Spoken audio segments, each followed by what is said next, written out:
I'm Trizzy. And I'm Leah. The Ticket to Anywhere podcast aims to inspire, guide, and empower you to hop on that flight or plan that road trip, whether you're staying in your state or hitting up 6 countries in 6 weeks. We'll give you as much info as we know on every topic in hopes that by the end of this episode, you're already booking your next trip.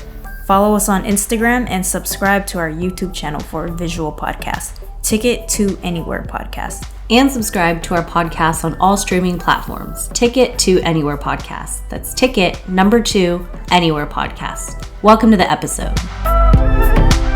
Cheers! Welcome back, everyone. We're super excited for today's episode. It's a short one, but it's on growing up with travel and how it's influenced our lives and a large part of why we're doing this podcast today. Yeah. Yep, we're super excited. And don't forget, we are a visual podcast, so find our YouTube channel, Ticket 2 Anywhere podcast. We're also on anywhere you can listen to your podcast, so Google, Apple, Spotify, Anchor, Stitchers. And then find us on our social media accounts and shout out to us, drop us a question, tell us how you grew up with travel. Yep. Twitter, Facebook, Instagram, those are our main ones. Yes. So we can get it started, Triz. This is going to be such a nostalgic episode. Totally. I'm excited for this one. I think it made a bigger impact traveling while younger. Yeah. With family. I think made a bigger impact on my life than I could ever imagine. Same. So we can start off with our experiences growing up. What about yours? What were your experiences growing up and traveling? It was a lot of road trips and a lot of plane sick for me.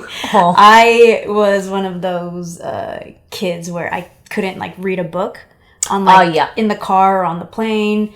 You know, had to just look straight ahead or find a way to take a nap even when I wasn't even tired. Mm-hmm. It was tough for me, but once we got to the destinations, it's always just exciting, you know? Yeah. And my parents, they kind of just knew how to take us to places, but they never really explained the history or the background of it.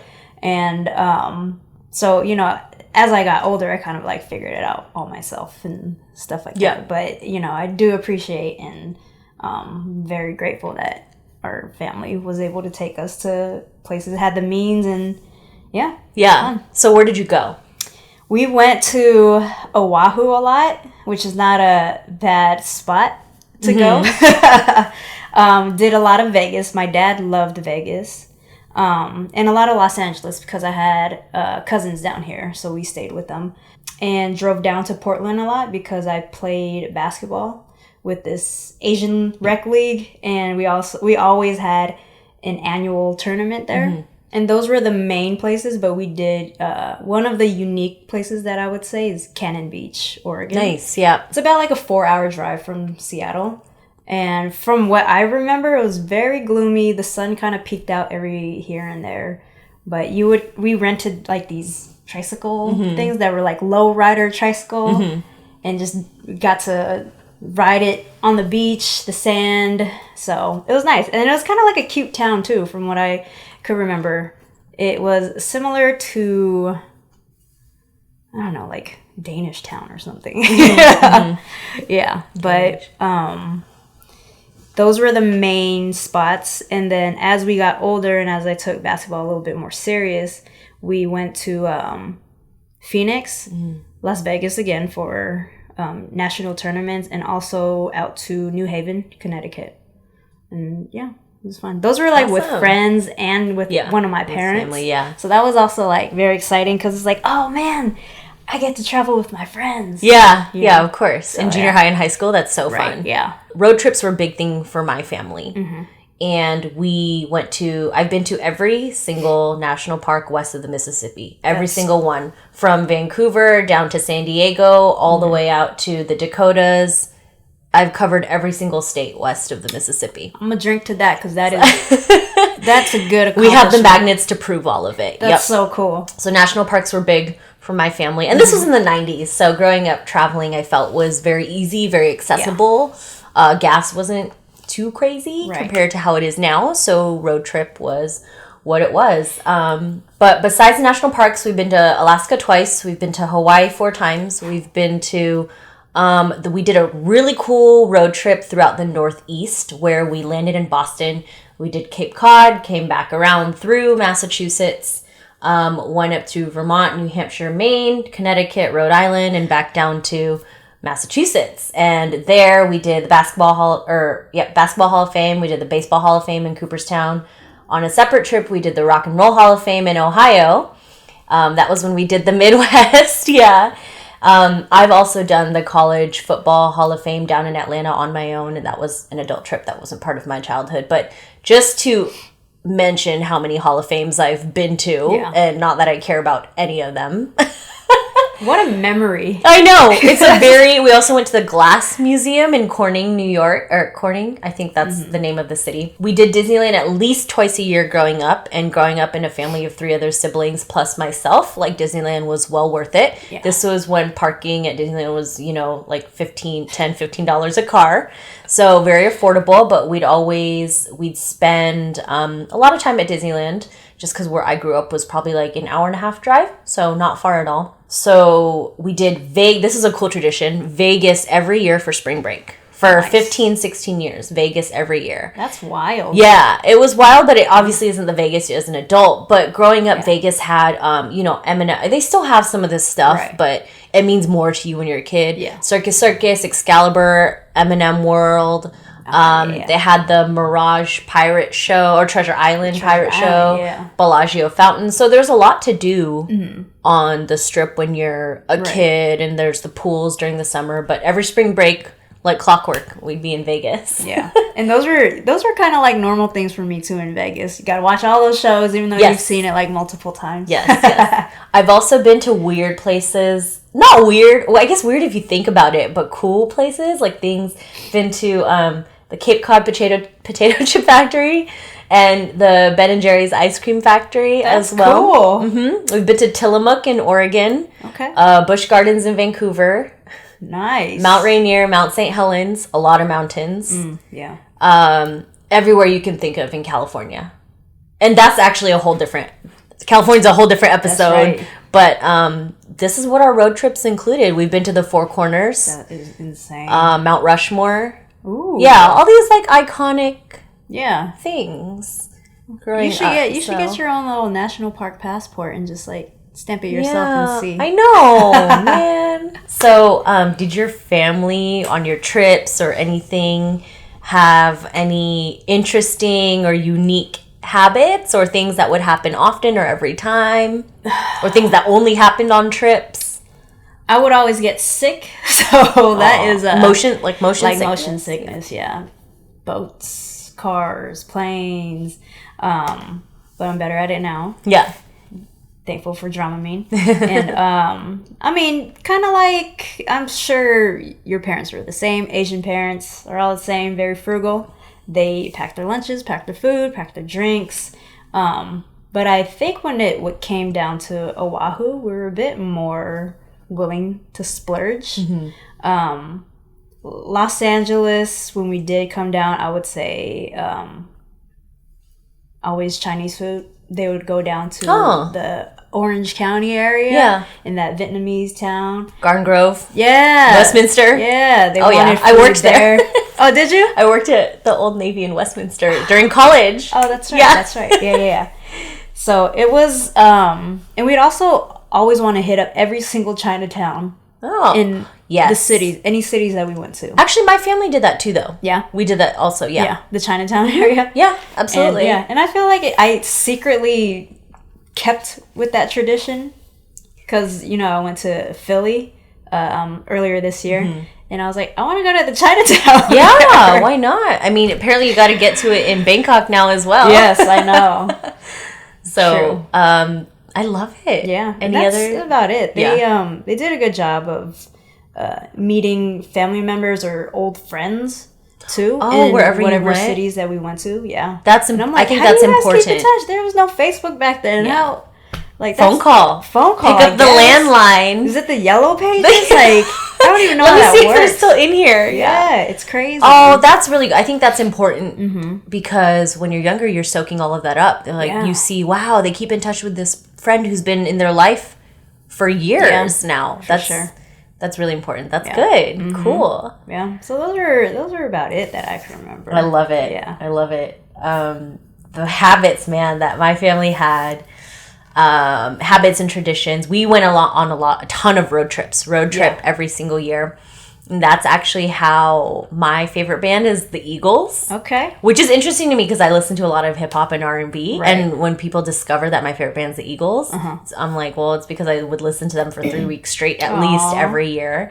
So my father obviously drove us on these road trips. We had a Mazda MVP van. Ooh, I like those. Do you remember those vans? I do remember. We had that van for no joke. I'm not even kidding, like 10, 12 years. I love that. So that's what we did all of our road trips in a silver one. Oh, it was so ugly. It was so ugly. But my father would always be in control of the radio, of course. Mm-hmm. And we'd listen to the Eagles, the Carpenters, Neil Diamond, Kenny Loggins, Chicago. We'd listen to all these great, like, old school, like, rock and whatnot. And so that's how I fell in love with the Eagles. Sweet. So that's a cool habit. My parents were incredibly frugal when it came... frugal as much as frugality would allow when it came to these trips. Obviously, taking 5 people on a trip was no cheap feat, right? Yeah. So on these road trips, we'd pack probably 80% of our food. Oof. As much as we could. We'd pack big ass coolers with ice packs, and my father would make us eat what we brought. Yeah. He would never, at least for breakfast and for lunch, we would never, on a road trip, we would never eat anywhere. He would never buy it. He'd be like, eat what's in the car. Right. When we got to the destination, which was usually by dinner time at least, we would go out to eat. Gotcha. But we'd eat most of our meals every day. Cute. And so he was frugal that way, packed the family van with food. Yeah. He would only, because we were always on like a crazy 2 to 3 week road trip around wherever the heck, all around the western half of the United States, he would only stop the van to go to the bathroom once per day. And keep in mind, these are 3 little girls, my siblings, 3 little girls who just, you couldn't hold your pee, but he would literally only stop once, and that was it. And he was adamant about that. And so we had to train ourselves to only pee once per day. And we always filmed. We didn't film us peeing. But we always filmed all of our trips. My dad was big on like his camcorder. Camcorder. And we always took photos in front of every sign everyone can imagine. And like, cute. I'm sure at the time we were annoyed with all of it. But now looking back on it, it's like, man, we're so lucky we got all of this on record. We got it on film. We got it in photos. And now we just look back at it all, thankful that we have so many pictures of that, so many memories of that. It wasn't really a tradition, but like a weird habit. Mm-hmm. So we'd go to spring break Vegas every year, right? And my dad would also make his 3 little girls and my mom, his wife, walk the strip. And he wouldn't carry us.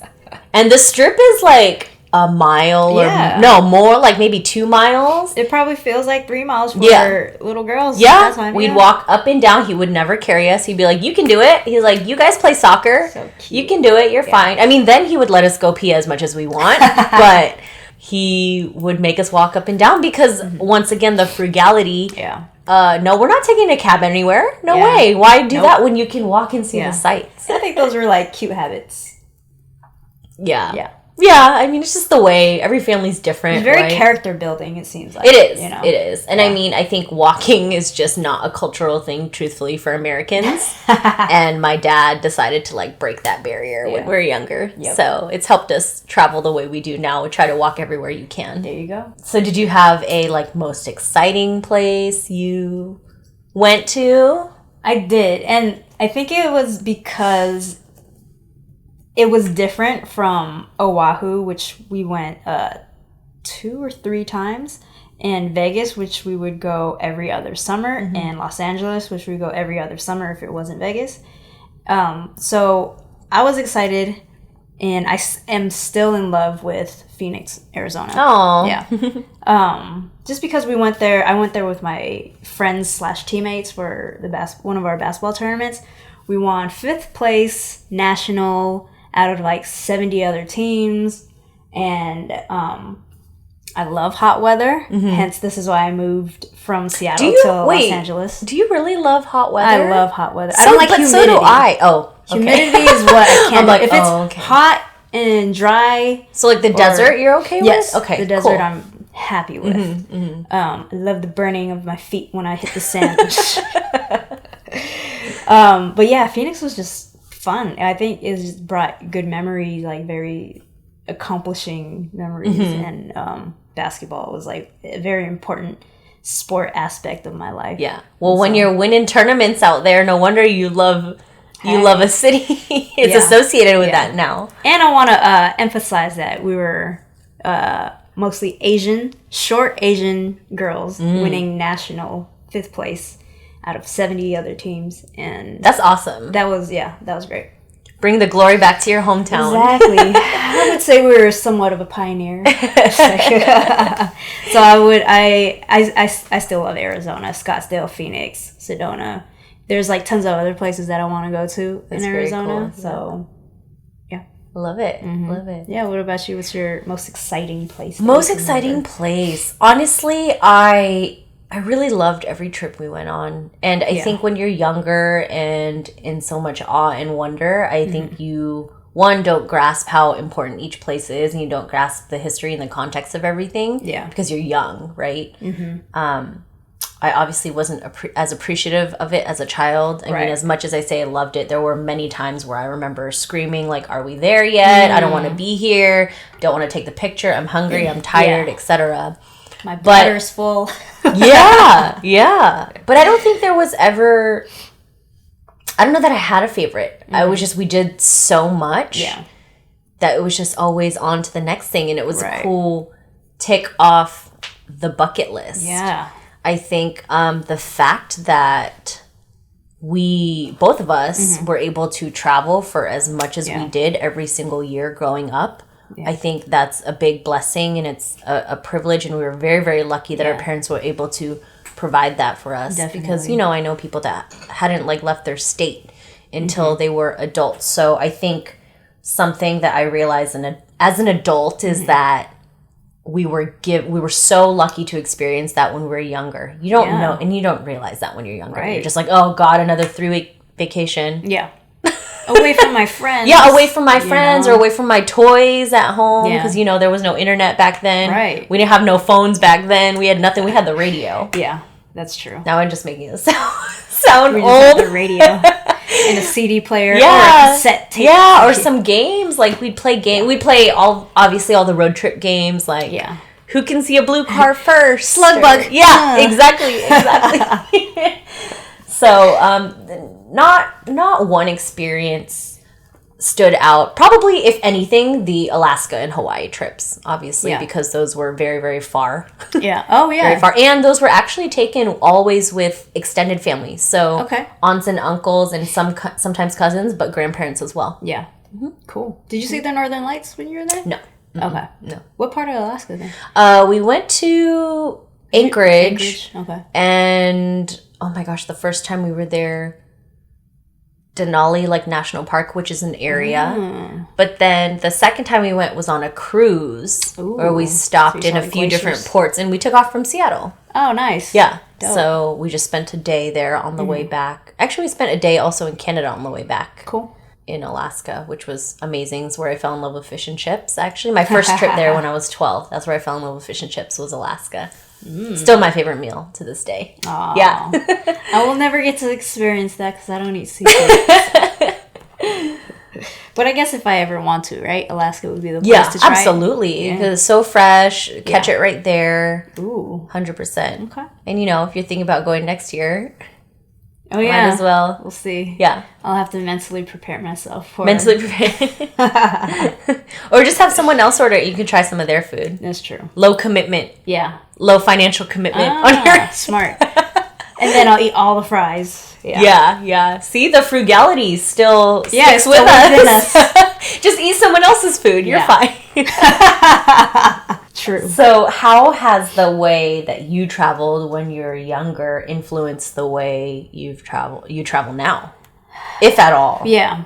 Well, I think now I go more in depth with my research before I hit up like a city or a country.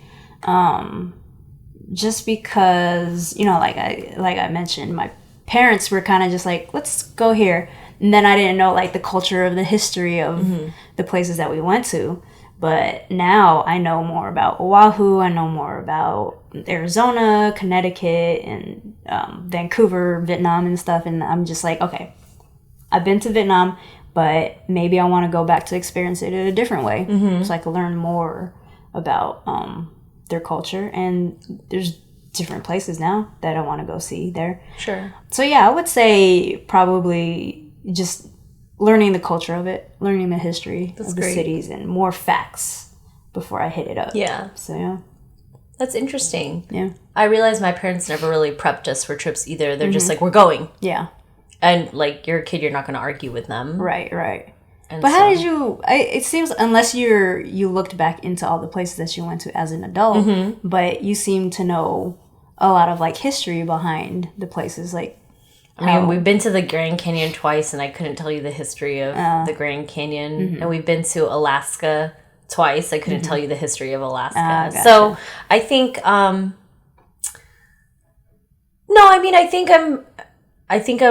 can summarize everywhere we've went to pretty well, but fine details. Yeah. I couldn't tell you much because I'd have to do it again as an adult also. For sure. And in the way that, I mean, every year my family took 2 to 3 weeks each year. They took us on a road trip. And if it wasn't a road trip where we're starting from our house, we're flying to the other side of the country and then starting our road trip there. Yeah.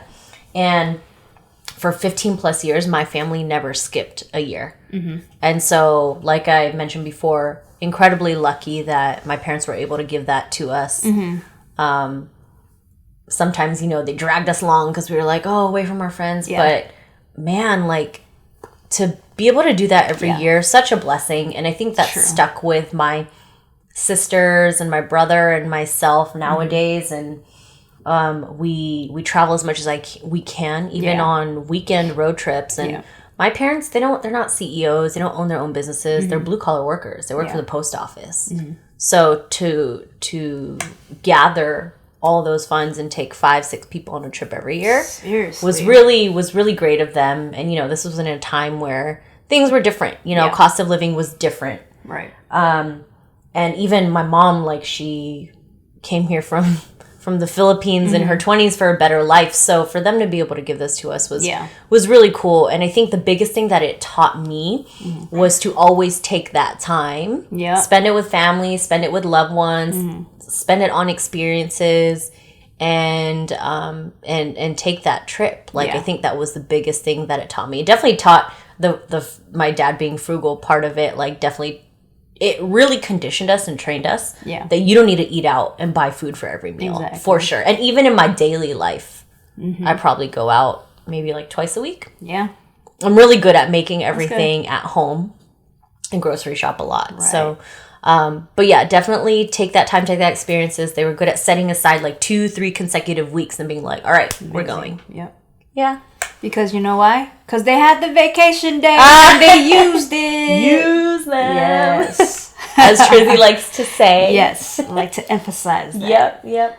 But we definitely, you know, we try to take trips whenever we can as adults right now. Yeah. It's harder to coordinate with work. One of my parents is retired, which is nice. Yeah. But, you know, waiting on the other one, I think we'll do a big family retirement trip after that. Yeah. Ooh. And yeah, we'd love to hear how you guys have traveled when you were growing up, if you did at all, or where you went, or if there was one place you kept going back to every year. Yeah. Like, what were your traditions? And, you know, shout out to our parents. My God. How did you guys do it? We love you. Barely could do it for just me. Yeah. I don't know how y'all did it for 5 people. So, but we'd love to hear all of that. Drop them in a comment. Shoot us a note. And don't forget, we are visual podcasts. So find ticket number 2 anywhere podcast on YouTube and hit us up on all social media, Instagram, Facebook. We're T2A podcast on Twitter. Yep. And listen to us. in the car, anywhere you can't see us, come listen to us. And we're on all the networks you can find your podcast. So Spotify, Google, Anchor, Stitcher, Apple. And thanks for listening. We'll talk to you soon. Till the next time.